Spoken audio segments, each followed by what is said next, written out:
بسم اللہ الرحمن الرحیم۔ دوستو، آج ہم دنیا کی ایک ایسی جگہ پر جا رہے ہیں جہاں ایک بہت بڑا معجزہ پیش آیا۔ یہ معجزہ کیا تھا، اس ویڈیو میں تفصیل سے بتایا جائے گا۔ لاکھوں کروڑوں درود و سلام ہو حضور اکرم صلی اللہ علیہ وآلہ وسلم پر اور اہل بیت پر اور صحابہ کرام پر۔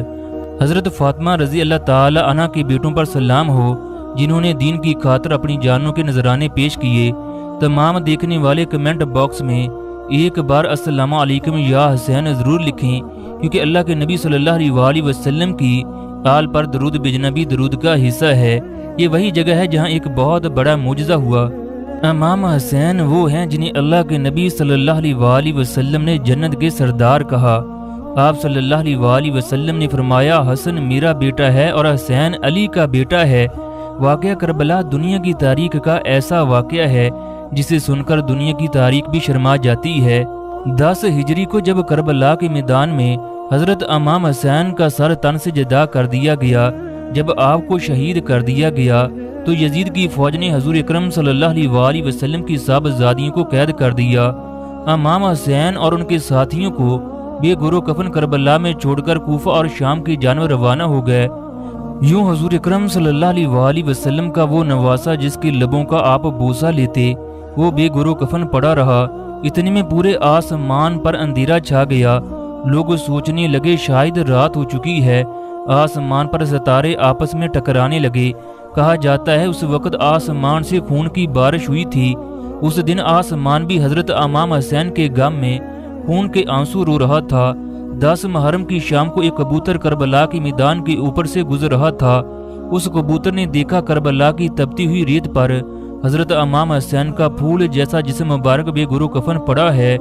وہ کبوتر چیختا ہوا آسمان سے نیچے اتر آیا۔ یہ کبوتر دوسرے پرندوں سے کہنے لگا، قیامت آ گئی، امام حسین کو قتل کر دیا گیا۔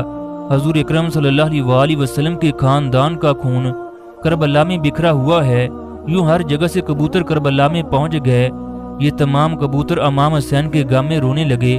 اس سفید کبوتر نے اپنے آپ کو امام حسین کے خون سے تر کر لیا۔ یہ کبوتر پھر آسمان کی جانب چلا گیا۔ یہ کبوتر صحرا کے اوپر سے اڑتا ہوا مدینہ میں چلا گیا۔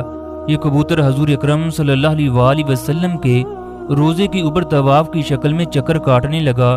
اس کبوتر کے پروں سے خون کے قطرے ٹپک رہے تھے۔ مدینہ کے لوگوں نے جب اس کبوتر کا حال دیکھا تو مدینہ کے لوگ حیران اور پریشان ہو گئے۔ مدینہ کے لوگ مسجد نبوی صلی اللہ علیہ وآلہ وسلم کے گرد جمع ہو کر باتیں کرنے لگے، آخر یہ معاملہ کیا ہے؟ اس کے بعد مدینہ کے لوگوں کو جب امام حسین کی شہادت کی خبر ملی تو ان لوگوں کو سمجھ آ گیا یہ امام حسین کی شہادت کی خبر دربار حضور اکرم صلی اللہ علیہ وآلہ وسلم تک پہنچانے کے لیے یہ سفید کبوتر حاضر ہوا ہے۔ مسلمانوں کے نزدیک یہ بات عام ہے، جو سفید کبوتر ہے وہ اسی کی نسل سے ہیں۔ اسی وجہ سے اللہ نے سفید کبوتروں میں اتنی شفا اور برکت رکھی ہے۔ دوستو، بہت سی کتابوں میں لکھا ہے مدینہ کے باہر سیام نام کا ایک یہودی رہتا تھا جس کی ایک لڑکی تھی۔ یہ لڑکی انتہائی خوبصورت، حسین اور دلکش تھی، مگر اس لڑکی کو اچانک کوڑ کا مرض لاحق ہو گیا۔ اس بیماری کی وجہ سے اس کے ہاتھوں، پاؤں اور آنکھوں نے کام کرنا بند کر دیا۔ اس بیماری کی وجہ سے وہ لڑکی نابینا ہو گئی۔ اس بیماری کی وجہ سے آس پاس کے لوگ اس سے نفرت کرنے لگے۔ ہر کوئی اس سے ڈرتا کہ کہیں یہ بیماری اسے نہ لگ جائے۔ جب اس یہودی نے دیکھا سب لوگ اس کی بیٹی سے نفرت کرنے لگے ہیں تو وہ یہودی تنگ آ کر وہاں سے اپنی بیٹی کو لے کر دوسری جگہ چلا گیا۔ یہ یہودی دور جا کر ایک باغ میں رہنے لگا۔ اب وہ یہودی دن بھر شہر میں کام کرتا، شام کو اپنی بیٹی کے پاس چلا جاتا۔ ایک دن وہ یہودی اپنے کام میں اس قدر مصروف تھا کہ وہ شام کو اپنی بیٹی کے پاس نہ جا سکا۔ جب اس نبینا لڑکی کا باپ اس کے پاس نہ پہنچ سکا تو لڑکی گرتے پڑتے ایک درخت کے نیچے جا پہنچی۔ یہ لڑکی زاروں قطار رونے لگی۔ اس لڑکی نے ڈرتے ہوئے پوری رات اسی درخت کے نیچے گزار دی۔ صبح اس لڑکی نے محسوس کیا پاس ایک پرندے کی آوازیں آ رہی ہیں۔ اس آواز میں اس قدر درد تھا کہ وہ لڑکی اپنے آپ کو روک نہ پائی، لڑکھڑاتی ہوئی دوسرے درخت کے پاس پہنچ گئی۔ حالانکہ وہ لڑکی دیکھ نہیں سکتی تھی۔ وہ لڑکی بار بار سر کو اوپر کی جانب کر کے دیکھنے کی کوشش کرتی۔ اتنے میں اس کبوتر کے پروں سے خون کا ایک قطرہ اس کی دائیں آنکھ میں جا گرا۔ اس خون کا گرنا تھا کہ امام حسین کے خون کی وجہ سے اس کی آنکھ ٹھیک ہو گئی۔ اس لڑکی کو آنکھ سے دکھائی دینے لگا۔ اتنے میں خون کا ایک قطرہ اس کی بائیں آنکھ میں گرا۔ خون کی برکت سے اس کی دوسری آنکھ بھی ٹھیک ہو گئی۔ یہ دیکھ کر وہ لڑکی بہت حیران ہوئی۔ اس نے جب اوپر دیکھا تو درخت پر خون میں لپٹا ہوا کبوتر بیٹھا ہے۔ وہ لڑکی بار بار اس کبوتر کو دیکھ رہی تھی۔ اتنے میں امام حسین کے خون کے کچھ اور قطرے اس کے جسم پر گر گئے۔ امام حسین کے خون کی وجہ سے اس لڑکی کی تمام بیماریاں ختم ہو گئیں۔ اب وہ لڑکی ایسے دکھائی دینے لگی جیسے اسے کسی بھی قسم کا کوئی مرض لاحق نہیں تھا۔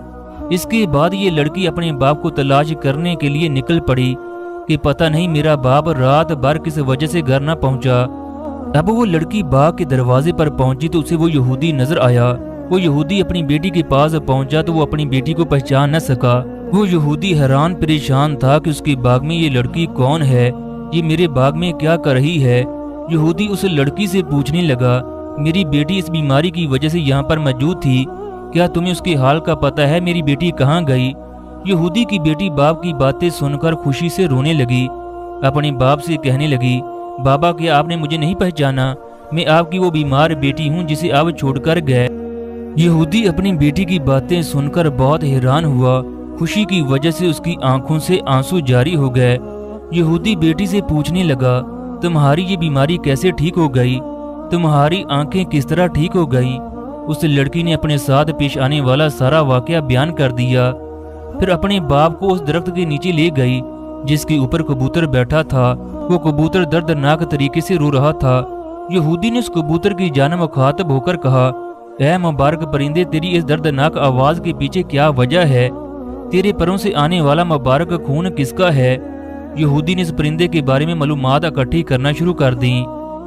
یہودی کو پتہ چلا کبوتر کے پروں پر جو خون لگا ہے یہ امام حسین کا ہے۔ اسی خون کے ذریعے میری بیٹی ٹھیک ہوئی، میری بیٹی کی تمام بیماریاں ٹھیک ہو گئیں، اسے دکھائی دینا شروع ہو گیا۔ وہ کہنے لگا، بے شک امام حسین حق پر تھے، یہی وجہ ہے ان کے خون میں بھی شفا ہے۔ حضور اکرم صلی اللہ علیہ وآلہ وسلم حضرت حسین رضی اللہ تعالی عنہ سے اس قدر پیار کرتے، اب حسین کو گود میں بٹھا کر لبوں کو بوسہ دیتے اور ساتھ فرماتے، یا اللہ میں ان سے محبت کرتا ہوں، تو بھی ان سے محبت رکھ، جو ان سے محبت کرے ان کو اپنا محبوب بنا لے۔ حضرت ابو ہریرہ رضی اللہ تعالی عنہ فرماتے ہیں، حضور اکرم صلی اللہ علیہ وآلہ وسلم نے فرمایا، جس نے حسن و حسین سے محبت کی اس نے در حقیقت مجھ سے محبت کی، جس نے ان سے بغض رکھا اس نے مجھ سے بغض رکھا۔ ایک دفعہ حضور اکرم صلی اللہ علیہ وآلہ وسلم خطبہ دے رہے تھے کہ اتنے میں امام حسن و حسین لڑکھڑاتے ہوئے آئے۔ آپ صلی اللہ علیہ وآلہ وسلم نے دوڑ کر ان کو اٹھا لیا، اپنے پاس بٹھا کر دوبارہ خطبہ شروع کر دیا۔ ایک دفعہ حضور اکرم صلی اللہ علیہ وآلہ وسلم فاطمہ رضی اللہ تعالی عنہ کے گھر کے پاس سے گزرے تو امام حسن و حسین رو رہے تھے۔ آپ صلی اللہ علیہ وآلہ وسلم نے فرمایا، کیا آپ کو معلوم نہیں ان کا رونا مجھے تکلیف دیتا ہے؟